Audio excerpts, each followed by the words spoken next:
I've been wanting to work with Frantic for a long time, and it's mainly been other projects and time which has prevented us doing it.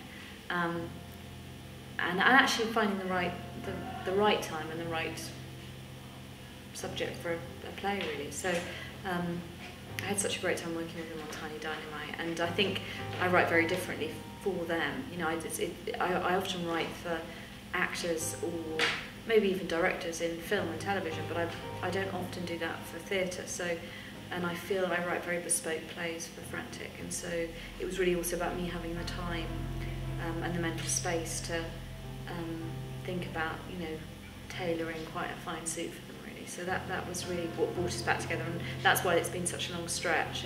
And also in another way, also I find plays a lot harder to write now than I used to. So it's a certain kind of, definitely get the fear about playwriting. So I think it's the I think that they've lured me back.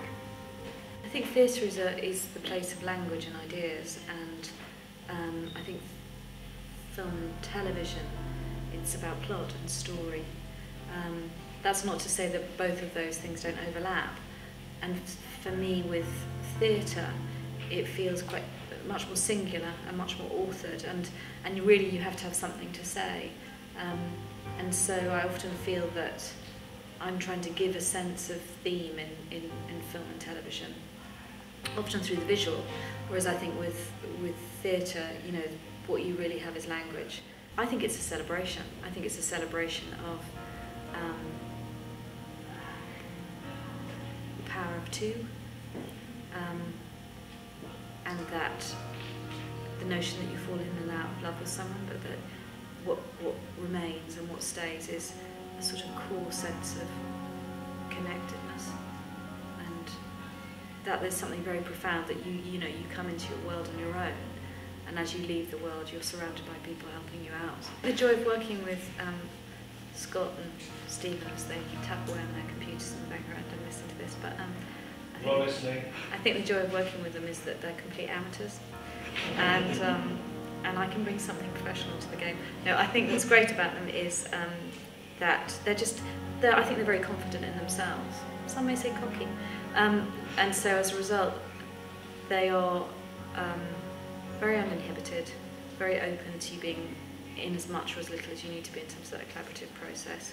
You know, I think what's interesting in terms of, I find as a writer, and I find it more in television and film, where, you know, I think when you go on set, your job is kind of done and you spend most of the time talking to the catering staff. You know, in theatre it's great because you're just watching something grow and evolve, but there is still that sense that it has to grow a little without you. So I think it's a balance between, I tend to come in at the beginning, which is, you know, particularly when I'm shaping the script and when we're leading up to actually having the script published as well, because to a certain degree that's the script set for future productions. And then I think there's probably a period in the middle where I like to go away and just see what happens, really. And then I come around again at the end, and just a bit more as an observer, I think, less as a kind of critical voice, just more as someone who can, you know, just for me to see that it's gone, you know, made its way home. I mean, I've always described, for me, writing as a bit like, or plays for me are like a bit like a baby. You know, you give birth to a bit of an ugly baby sometimes, and you just hope someone else will love it and bring it up. So there's a process of kind of adoption that goes on, and actually, you know, nature nurture and they nurture it, and it becomes what it is. So it's a balance really between those, you know, between being involved but also knowing when to step back.